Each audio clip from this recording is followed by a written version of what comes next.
দুরন্ত শক্তির উত্থান হতে চলেছে।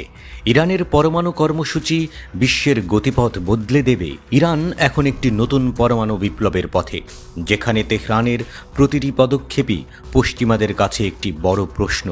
ইরান কি আবারও এক বিপজ্জনক পরিস্থিতি সৃষ্টি করবে? আন্তর্জাতিক পরমাণু শক্তি সংস্থা ইরানের বিরুদ্ধে এক নতুন রেজুলিউশন পাশ করার পরিকল্পনা করেছে। এই প্রস্তাব যদি বাস্তবায়িত হয়, তবে তা ইরানের পারমাণবিক কর্মসূচির উপর নজরদারি আরও কঠোর করবে। কিন্তু ইরান কি এটা মেনে নেবে, অথবা তারা কি আবারও তাদের পরমাণু ক্ষমতা বৃদ্ধির পথে যেতে প্রস্তুত?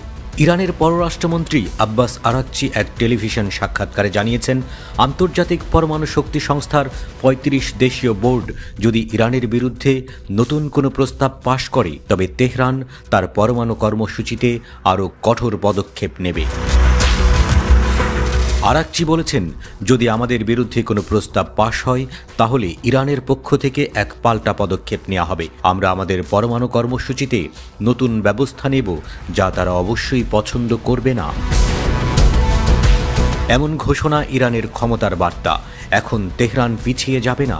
তেহরান জানিয়ে দিয়েছে তাদের পরমাণু কর্মসূচি আন্তর্জাতিক আইন ও প্রযুক্তিগত দিক থেকে সঠিক, তবে রাজনৈতিক চাপের বিরুদ্ধে তাদের অবস্থান দৃঢ়। ইরান IAEA কে রাজনীতি থেকে দূরে থাকার হুঁশিয়ারি দিয়েছে। ইরানের মতে IAEA একটি প্রযুক্তিগত সংস্থা এবং প্রযুক্তিগত ক্ষেত্রে তার দায়িত্ব পালন করা উচিত, রাজনীতির ক্ষেত্রে নয়। বিশ্বের চোখ এখন ইরানের দিকে, কারণ IAEA ও পশ্চিমা দেশগুলো দীর্ঘদিন ধরে সন্দেহ করে আসছে যে ইরান পারমাণবিক অস্ত্র তৈরি করার প্রচেষ্টা চালাচ্ছে।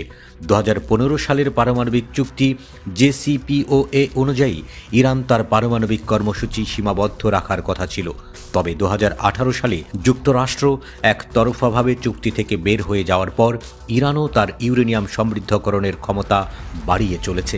অনেক বিশেষজ্ঞের মতে ইরান হয়তো পারমাণবিক অস্ত্র তৈরির একেবারে শেষ ধাপে চলে এসেছে।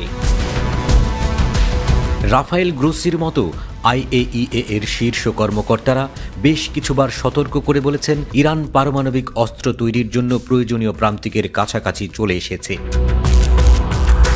মধ্যপ্রাচ্যের আঞ্চলিক উত্তেজনা এবং ইরানের পরমাণু সক্ষমতার বৃদ্ধির ফলে পশ্চিমারা ভয় পাচ্ছে ইরান হয়তো পারমাণবিক অস্ত্রের দিকে যেতে পারে। ইরানের পররাষ্ট্রমন্ত্রী আব্বাস আরাকচি স্পষ্ট করে বলেছেন, যখনই ইসরায়েল আমাদের পরমাণু স্থাপনাগুলোতে হামলা করবে, আমরা তৎক্ষণাৎ তাদের উপর সমানুপাতিক ব্যবস্থা নেব। তেহরান জানিয়ে দিয়েছে, তারা এক মুহূর্তের জন্যও ইসরায়েলকে সীমা লঙ্ঘন করতে দেবে না।